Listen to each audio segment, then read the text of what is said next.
Baik, terima kasih Gita Verlina. Assalamualaikum warahmatullahi wabarakatuh. Selamat pagi, salam sejahtera untuk kita semuanya. Salam. Saya Fahmi Ahmad, Wakil Pemimpin Redaksi Bisnis Indonesia, bertindak selaku moderator akan membantu jalannya diskusi kita pada pagi hari ini. Untuk para peserta, selamat bergabung dalam event Bisnis Indonesia Green Economic Forum 2023, Realizing Sustainable Growth Through Green Economy Commitment. Dan pada pagi hari ini di sesi 1 kita akan berdiskusi dengan tema memperkuat orientasi teknologi ramah lingkungan untuk mendukung pertumbuhan kinerja manufaktur. Bapak Ibu peserta diskusi, tadi bersama kita telah saksikan dan kita dengarkan pemaparan keynote speech yang disampaikan oleh Menteri Koordinator Perekonomian Bapak Airlangga Hartarto. Dan beberapa hal yang telah kita dengar adalah pemerintah selalu mendorong perusahaan pelaku industri manufaktur untuk terus memperhatikan aspek-aspek yang ramah lingkungan tentunya. Ini saya kira tujuannya sangat baik karena kita ingin industri manufaktur serta produk dari industri manufaktur juga bisa kompetitif di pasar dalam negeri, juga bisa memiliki peran yang tinggi di kancah perdagangan global. Dan upaya pemerintah saya kira sudah cukup banyak, tadi disampaikan oleh Bapak Menko, bahkan dukungannya dari dalam negeri, pemerintah juga mengubah, menyesuaikan regulasi yang lebih baik untuk pelaku industri. Ada juga upaya pemberian insentif, subsidi, bahkan sampai peningkatan jaringan infrastruktur yang diharapkan dapat mendukung pelaku industri manufaktur ini lebih konsisten untuk menjalankan green economy, terutama untuk pemanfaatan teknologi yang ramah lingkungan. Dan seperti apa nanti upaya yang dilakukan oleh pelaku korporasi, ini akan kita bahas bersama dalam sesi 1 ini. Dan saya nggak mau berpanjang lebar, sudah hadir bersama kita Bapak Ibu semuanya, para panelis kita yang alhamdulillah hadir. Saya ingin memperkenalkan, beliau ini merupakan profesional juga yang sangat lama, memegang beberapa jabatan penting di perusahaan-perusahaan nasional. Saya ingin memperkenalkan langsung Direktur Utama PT Pupuk Kaltim atau PKT, Bapak Rahmat Pribadi. Selamat datang Pak Rahmat di Semua Bisnis. Terima kasih Mas Fahmi. Terima kasih Bapak-Bapak sekalian. Bapak Ibu peserta webinar, saya tadi sudah kita dengarkan dari pandangan Pak Bima, sekarang kita dengarkan bersama dari pelaku praktisi industri manufakturnya. Kami mempersilahkan kepada Bapak Rahmat Pribadi untuk menyampaikan pandangannya bagaimana menyelaraskan teknologi ramah lingkungan ini dengan strategi-strategi bisnis korporasi, Pak. Monggo kami silakan Pak Rahmat. Terima kasih Mas Fahmi yang kami hormati, Bapak Menko Perekonomian, Bapak Airlangga Hartarto, Ibu atau sering saya panggil Mbak Maria, yang saya lihat juga hadir, kemudian tentu Mas Bima Yudhistira. Saya ini diapit oleh 2 orang generasi muda yang insya Allah nanti akan meneruskan banyak hal di Indonesia. Tugas saya itu adalah meletakkan fondasi-fondasi agar generasi-generasi penerus seperti Mas Fahmi, Mas Bima, dan generasi-generasi selanjutnya di Indonesia ini bisa terus memastikan keberlangsungan Indonesia sebagai sebuah bangsa. Dan untuk bisa memastikan itu, tentu kita tidak bisa berbicara dalam ruangan yang terisolasi. Ada permintaan-permintaan, ada regulasi-regulasi, ada global standard yang harus kita ikuti. Nah, sebelum ke sana saya ingin memperkenalkan kembali siapa sih Pupuk Kaltim itu. Pupuk Kaltim itu adalah perusahaan terbesar di Asia Tenggara yang memproduksi beberapa jenis petrochemical berbasis gas alam, yaitu amonia, produksinya 2,7 juta ton per tahun, dan urea 3,4 juta ton per tahun. Ini kalau ranking, kalau di Asia Tenggara kita terbesar, kalau di Asia Pasifik plus Middle East, kita ini produsen kedua terbesar amonia dan produsen keenam terbesar urea. Jadi kita patut berbangga Indonesia memiliki perusahaan dengan skala sebesar itu. Dan kita juga cukup mendominasi pasar, baik itu domestik maupun ekspor. Untuk amonia, baik untuk ekspor itu 35%, tapi untuk domestik kita menguasai market share sebesar 60%. Kemudian untuk urea ekspor itu kita menguasai 67% dan untuk domestik 29%. Dan negara mana sih, tadi kan disinggung beberapa negara yang mengalami tantangan-tantangan secara makro. Di Pupuk Kaltim, tujuan destinasi utama kita itu tidak bisa lepas dengan kaitannya negara-negara yang merupakan sumber dari produk-produk agriculture yang kita impor. Yang pertama adalah Australia, itu sebagai tujuan tertinggi di Pupuk Kaltim di tahun 2022, kemudian diikuti oleh India, Cina, Jepang, dan Korea. Ya, tadi disebutkan oleh Mas Bima tantangannya dekarbonisasi. Kalau menurut saya sebenarnya tantangannya lebih dari itu. Dekarbonisasi ini hanya berbicara pada our existing operation. Nah, topik hari ini adalah bagaimana kita bisa menemukan teknologi ramah lingkungan untuk mendukung pertumbuhan. Jadi kita sudah harus dekarbonisasi, terus tumbuh dengan minimum karbon. Jadi ini adalah tantangan. Kita bagaimana sebuah perusahaan bisa tumbuh tapi dengan less karbon. Pada saat sama mengurangi karbonnya dan yang kedepannya harus lebih ramah lingkungan. Nah, Pupuk Kaltim atau PKT itu menempatkan dirinya sebagai pelopor transformasi hijau industri petrokimia berbasis gas alam di Indonesia. Nah, menjadi perusahaan yang more environmentally friendly itu saja tidak cukup, tapi kita juga harus menjadi perusahaan yang lebih bertanggung jawab.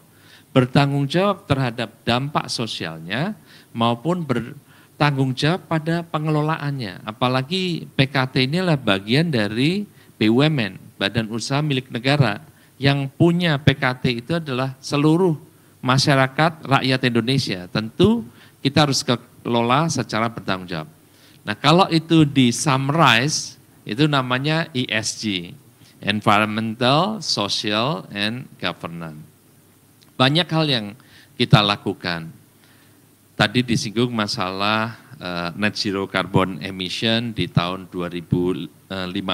Pupuk Kaltim pun juga mentargetkan bisa mencapai net zero carbon emission tahun 2050. Karena kami sebagai bagian dalam ekosistem BUMN, kami selalu diingatkan oleh Pak Menteri BUMN, Bapak Erick Thohir, untuk terus menyelaraskan arah pengembangan perusahaan dengan tujuan strategis pembangunan Indonesia. Salah satunya adalah menuju net zero carbon emission 2030, 2050. Caranya bagaimana? Di Pupuk Kaltim membagi menjadi untuk pengembangan ke depan itu dalam konteks environment itu menjadi 3 langkah.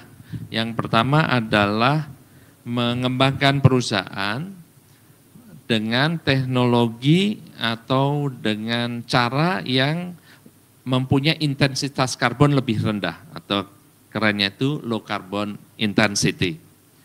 Nah, low carbon intensity ini kita lakukan melalui beberapa hal, misalnya dengan revamping amonia, itu karena meningkatkan efisiensi sehingga untuk memproduksi 1 ton amonia akan menggunakan karbon lebih rendah. Kemudian kita menggunakan co-firing dengan batu bara dengan bahan-bahan yang lebih rendah karbon.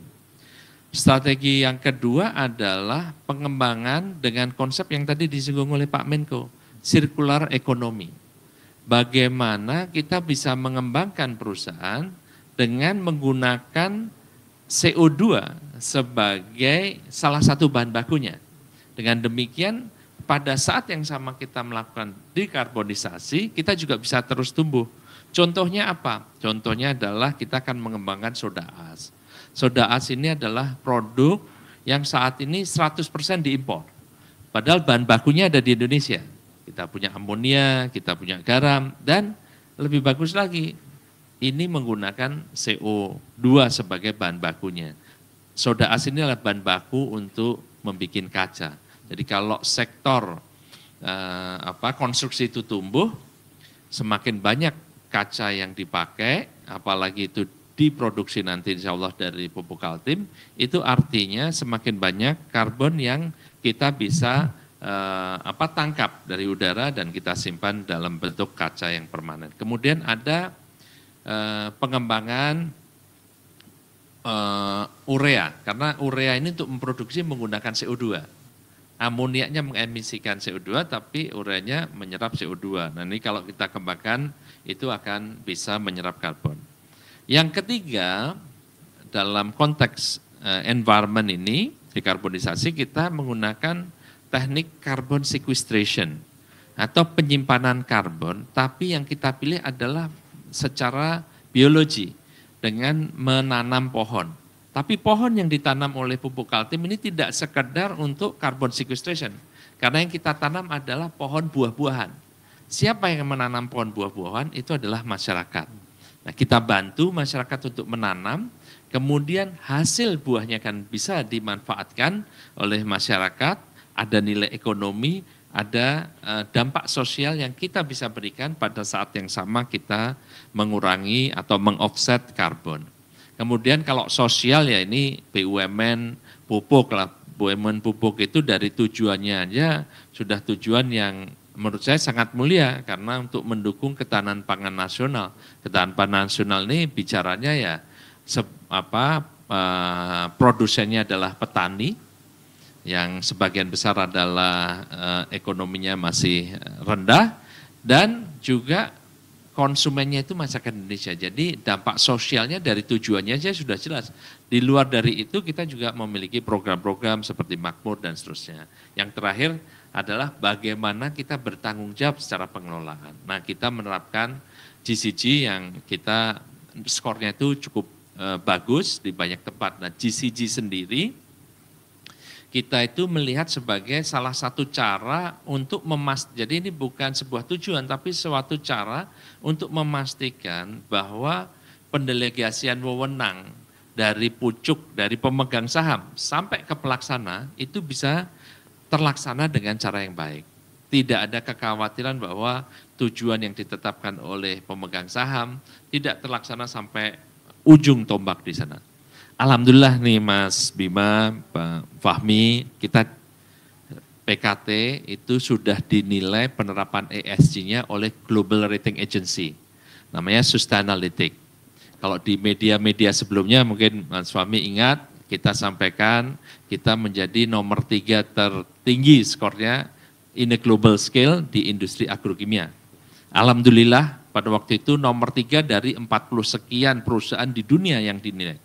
Nah ini baru keluar rating baru yang dinilai bertambah itu menjadi 73 perusahaan global dan skor kita tertinggi Pak Fahmi. Jadi ini kita cukup bangga karena kita bisa menjadi contoh loh di dunia, tidak hanya dalam skala kapasitas produksi kita besar, tapi pengelolaan ESG kita ini bagus. Bagaimana kok kita bisa bagus meningkatkan ESG ini ya karena ESG itu sudah menjadi bagian yang tidak terpisahkan dalam proses bisnis pupuk Kalimantan Timur. Bahkan kita selalu ngomong ini sudah jadi way of life dari pupuk Kalimantan Timur. Nah, saya ingin menyentuh beberapa hal yang sudah kita terapkan di pupuk Kaltim, misalnya teknologi-teknologi ramah lingkungan tadi sudah saya singgung, ada co-firing, kita sudah menggunakan PLTS, jadi untuk listrik di luar pabrik itu kita sudah menggunakan tenaga surya, kemudian secara gradual kita juga sudah menggunakan mobil listrik. Yang dari semua hal yang kita lakukan itu, alhamdulillah nih Pupuk Kaltim ternyata penerapan ESG itu berdampak lurus dengan kinerja finansial. Di tahun 2022 kita berhasil membukukan laba bersih sebesar 14,5 triliun dengan EBITDA sebesar 20,3 triliun. Dan ini tumbuh dari tahun-tahun sebelumnya. Kita juga mendapat beberapa penghargaan, baik itu dari nasional seperti Proper Emas dan seterusnya. Bahkan di tahun 2022 kita mendapat penghargaan atau akreditasi dari pemerintah Australia bahwa kita mempunyai sistem biosecurity yang bagus. Jadi kalau kita mengekspor produk dari pelabuhannya Pupuk Kaltim, sampai di Australia itu tidak perlu dilakukan karantina, karena mereka sangat percaya dengan pengelolaan kita di sana. Nah, kalau kita berbicara masa depan, tentu kita tidak bisa menggunakan masa lalu 100% sebagai basis. Ke depan, kita di dunia ini ingin menggunakan energi yang less carbon. Salah satu transition fuel yang dianggap sangat penting itu adalah amonia. Kenapa? Karena amonia itu tidak zero carbon emission fuel. Nah, saat ini memang amonia diproduksi dengan menggunakan fossil fuel, sehingga proses produksinya masih ada karbon. Ke depan ini ada yang namanya clean ammonia. Nah, clean ammonia ini menjadi sangat sangat penting karena ini adalah satu hal yang akan bisa membawa dunia menjadi lebih atau less carbon atau more environmentally friendly. Apa sih clean ammonia itu? Clean ammonia itu sebetulnya adalah ada dua. Ya, sering orang menyebutkannya adalah blue ammonia dan green ammonia. Kalau yang sekarang itu disebutnya grey ammonia. Prosesnya kalau blue ammonia itu sebetulnya seperti grey ammonia, tapi CO2-nya kita suntikan ke sebuah tempat-tempat penyimpanan karbon atau yang sering disebut carbon capture storage. Dan alhamdulillah ini dari Kementerian ESDM sudah mengeluarkan peraturan di mana para industri ini boleh menggunakan carbon capture storage yang dimiliki oleh sektor hulu migas karena mereka yang punya subsurface-nya. Nah, kalau green ammonia ini berbeda. Green ammonia ini memproduksi amonia tanpa fossil fuel. Bahan bakunya adalah dari air. Hari ini orang masih berbicara yang namanya clean ammonia itu adalah sebuah niche energy source. Tapi ini akan tumbuh dalam estimasi kami dari tahun 2020 hingga tahun 2050 ini akan tumbuh menjadi 350%. Yang hijau tadi itu porsinya akan melebihi porsi dari grey dan sebagian dari grey itu akan berubah menjadi blue. Amonia bisa digunakan secara langsung di clean ammonia itu sebagai bahan baku dan seterusnya. Tapi yang juga penting dari chemical moleculesnya amonia itu NH. Jadi nitrogen dan hidrogen. Hidrogennya diambil dari air, kemudian nitrogennya diambil dari udara. Nah, karena dia mengandung hidrogen, maka ini bisa dianggap amonia sebagai hidrogen carrier. Terus sekarang sering dengar kan ada mobil hidrogen dan seterusnya. Tapi storage kalau kita nyimpen hidrogen ini bahaya karena itu highly explosive.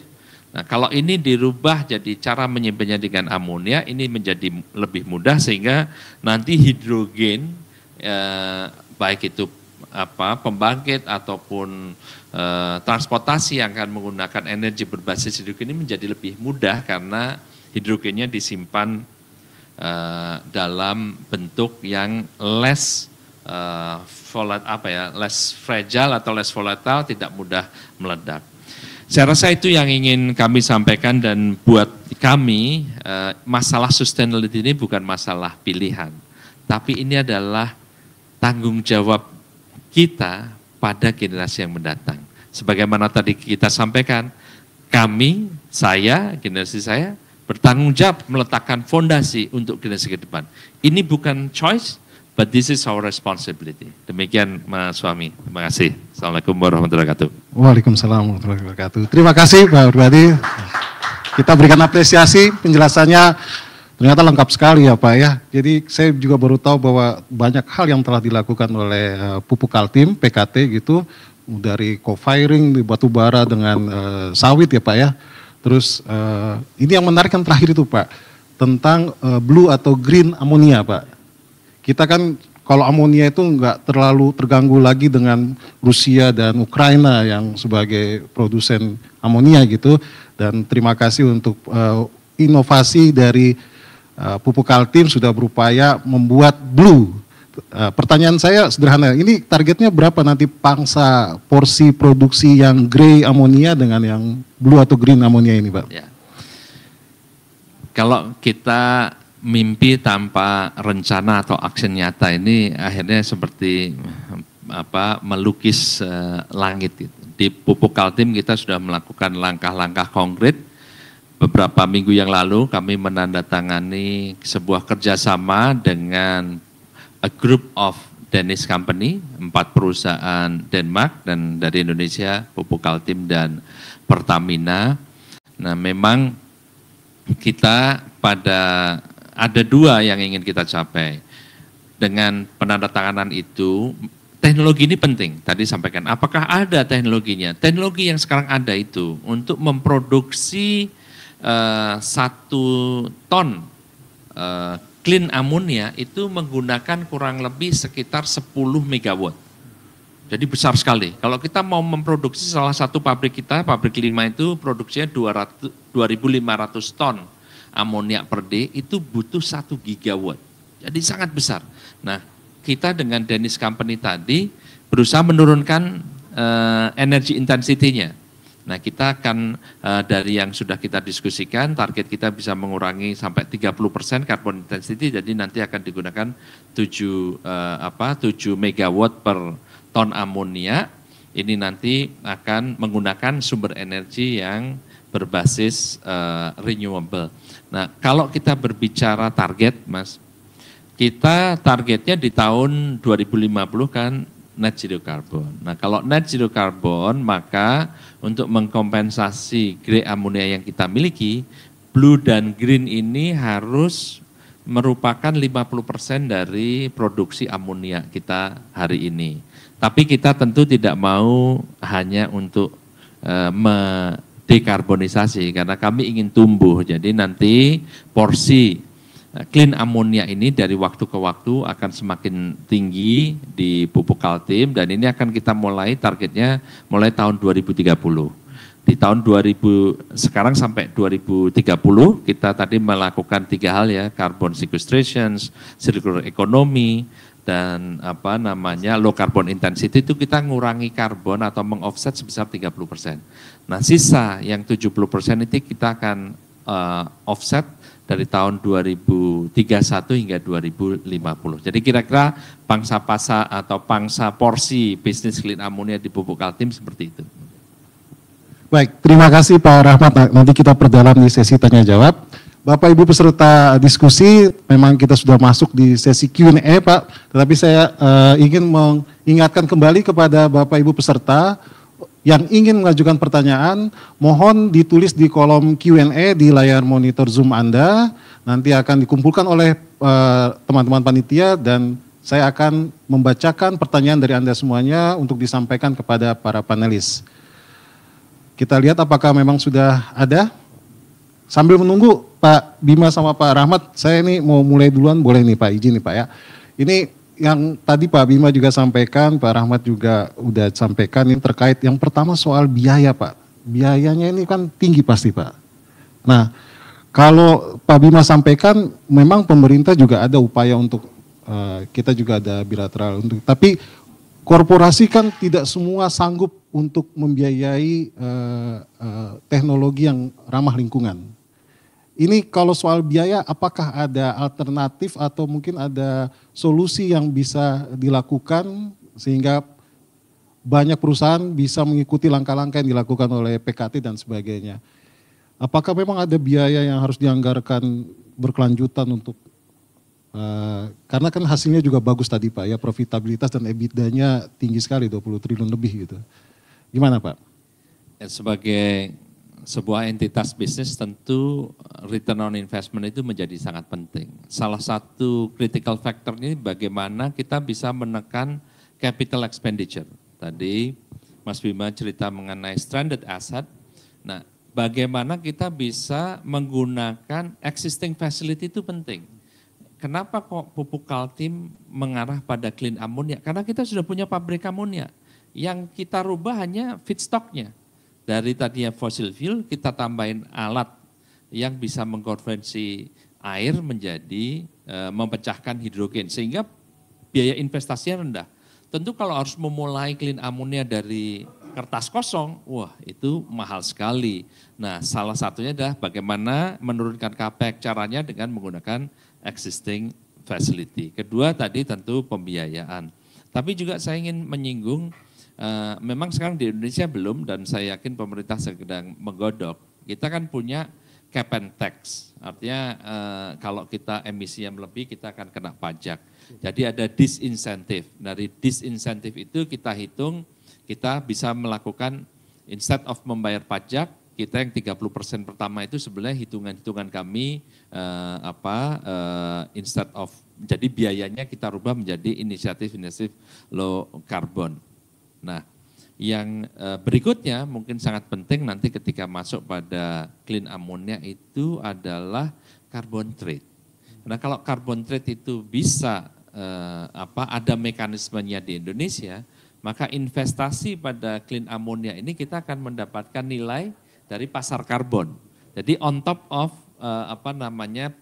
low financing karena menggunakan seperti tadi ESG friendly fund lah, global bond dan seterusnya. Nah ini menurut saya seperti itu. Jadi apakah ada biaya yang harus kita terapkan? Ya betul, tapi ini adalah dalam rangka inisiatif kita, antisipasi kita pada regulasi yang diterapkan di Indonesia maupun global standard, daripada kita melebihi cap yang akan ditetapkan kemudian kena pajak, itu kita investasikan dalam bentuk inisiatif-inisiatif mengurangi karbon ke depan.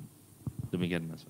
Terima kasih Pak Rahmat. Jadi ada trade off gitu ya, kalau misalnya korporasi kena carbon tax, tapi harus ada inovasi dari perusahaan sehingga bisa memanfaatkan peluang itu juga Pak ya.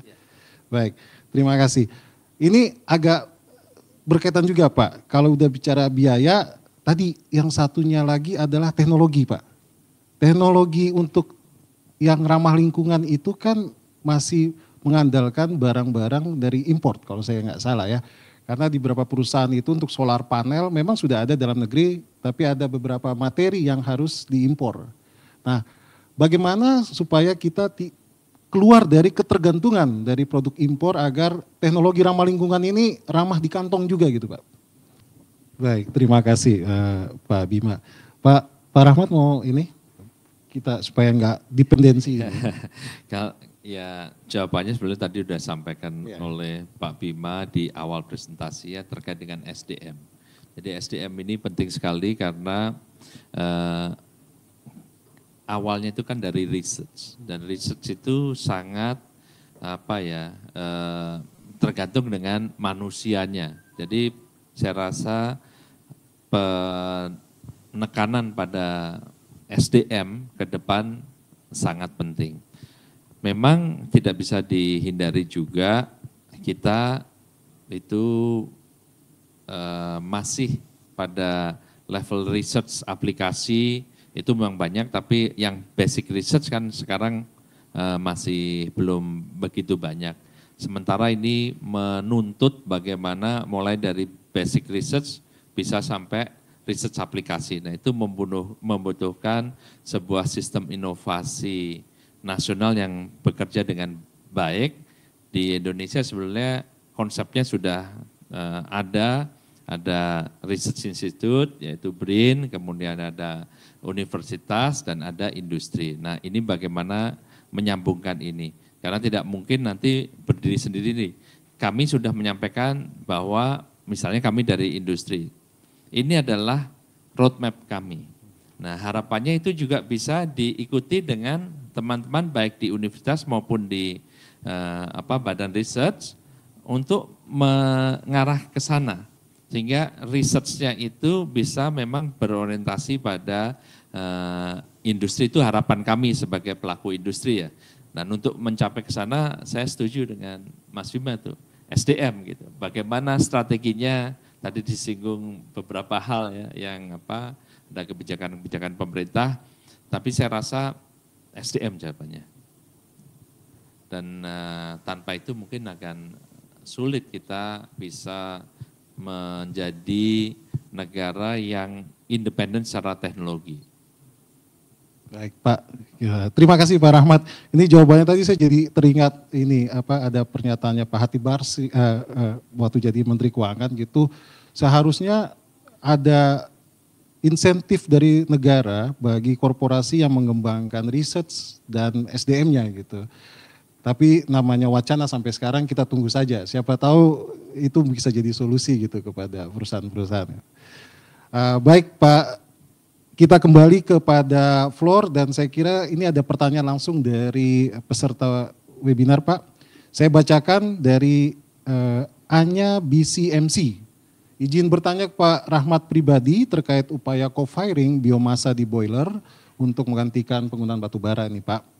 Berapa target persentase biomasa yang digunakan pada co-firing tersebut sampai dengan 2030?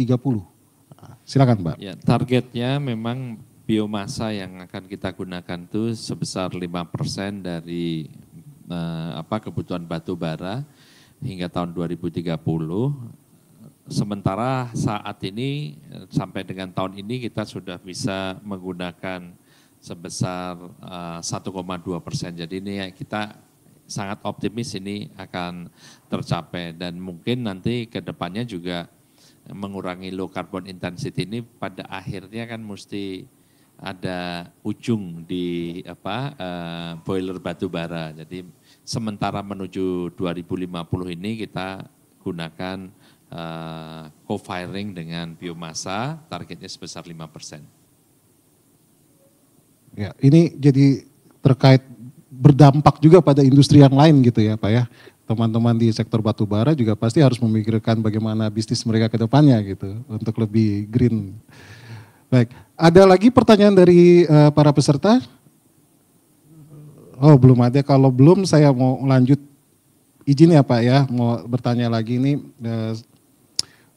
Kita punya green economy ini kan kesadaran dan pemahaman masyarakat juga belum begitu tinggi Pak. Nah, apakah ada upaya tertentu misalnya dari PKT gitu untuk melakukan pendekatan kepada masyarakat atau edukasi dan sebagainya, atau apakah harus ada langkah tertentu dari pemerintah? Mungkin Pak Bima bisa menjelaskan itu nanti.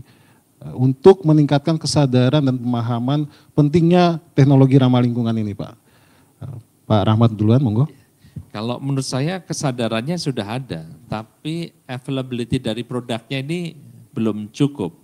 Nah, kami dari sektor industri tugasnya adalah menyediakan produknya, sehingga nanti produk itu bisa ada dalam jumlah yang cukup dengan harga yang terjangkau. Seperti clean ammonia, berbicara demand-nya ada, banyak. Makanya tadi disinggung di Jepang itu di batu bara pembangkit tenaga listrik menggunakan batu bara ini sudah dilakukan yang namanya co-firing dengan amonia. Jadi real demand-nya ini ada, tapi teknologi untuk supaya memproduksi clean ammonia secara efisien ini masih work in progress. Makanya kita juga cukup realistis untuk menuju ke sana itu kita targetkan di tahun 2030. Juga blue ammonia, Mas. Blue ammonia itu additional cost untuk menyimpan CO2 ke dalam tanah itu lebih dari $100 per ton amonia.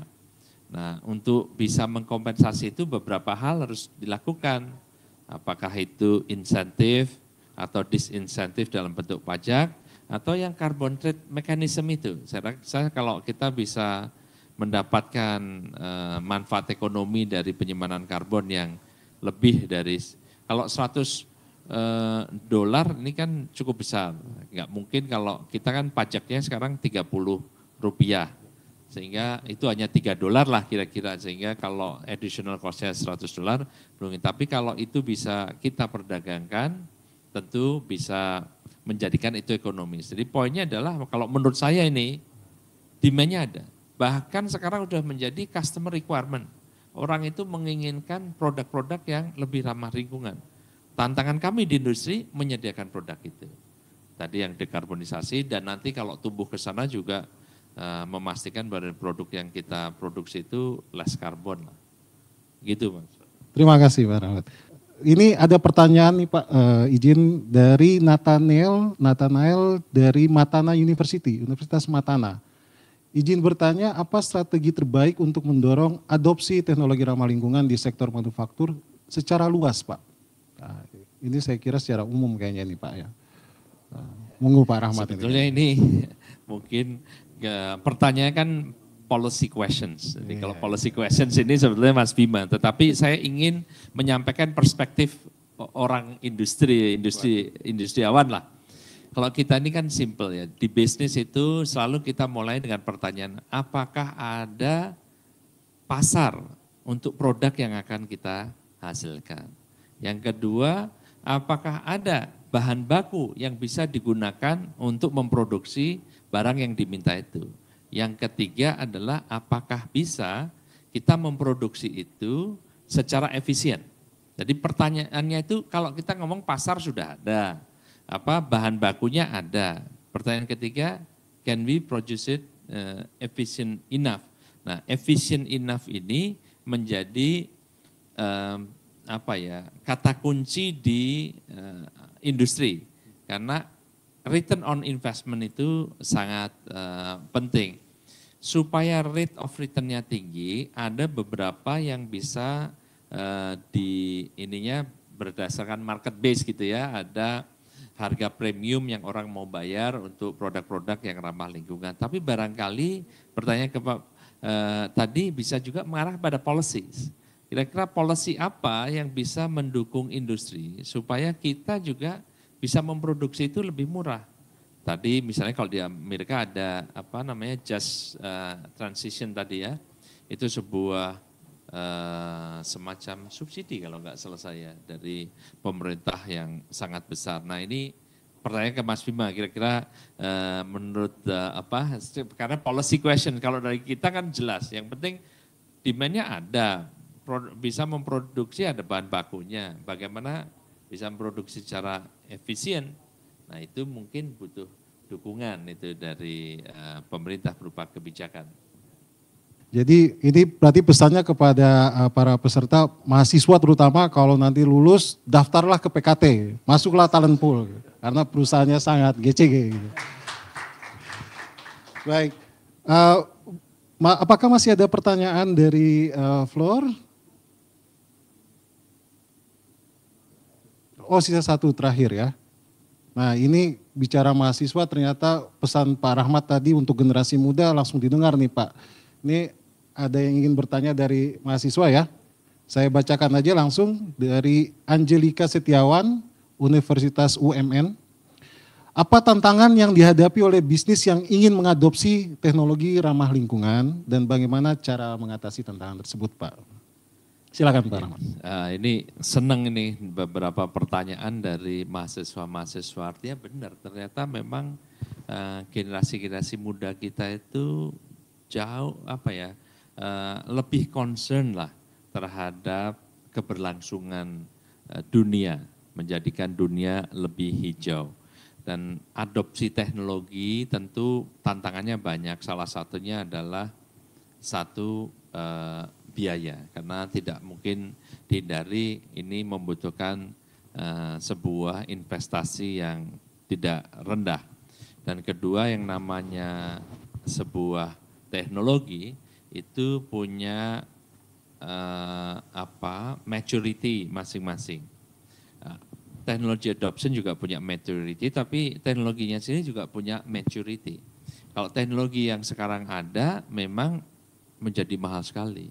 Ingat bagaimana dulu komputer itu mahal sekali, handphone sangat mahal sekali. Menjadi konektivitas orang rendah, adopsinya menurun. Tetapi dengan berjalannya waktu, teknologi itu akan menjadi lebih affordable, lebih efisien, sehingga adopsinya juga bisa lebih luas. Kembali lagi jawabannya ya di R&D dan R&D itu berbicara manusia.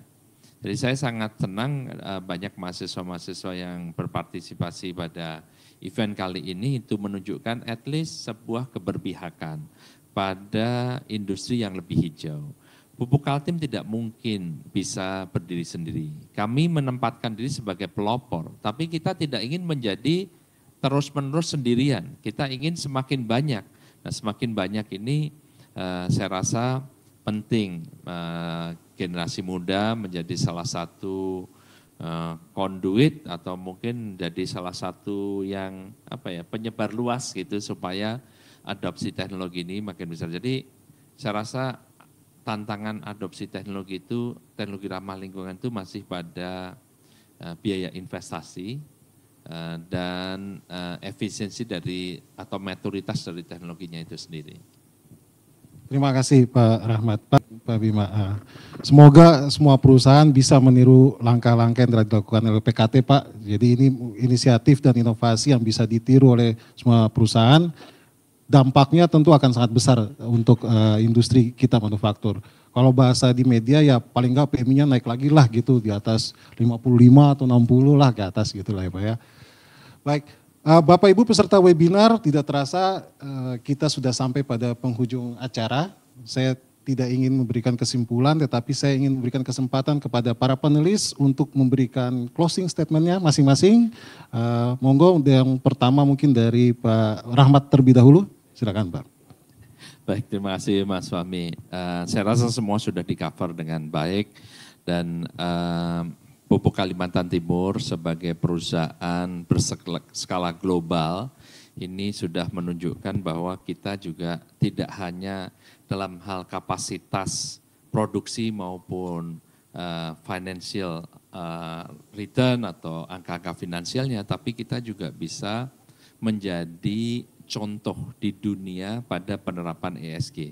Ini fresh from the oven ini Mas Fahmi, karena baru keluar beberapa hari yang lalu rating yang terbaru ini Pupuk Kalimantan Timur menjadi yang nomor 1 di dunia pada ESG rating oleh Sustainalytics. Berikan apresiasi Bapak. Ya, dan saya rasa yang penting adalah kemauan kita, kesepakatan kita, konsensus nasional, konsensus seluruh kita sebagai bangsa bahwa kita harus bertanggung jawab, tidak hanya pada generasi kita, tapi juga pada generasi-generasi mendatang. Oleh karenanya buat kami, ESG itu part of way of life.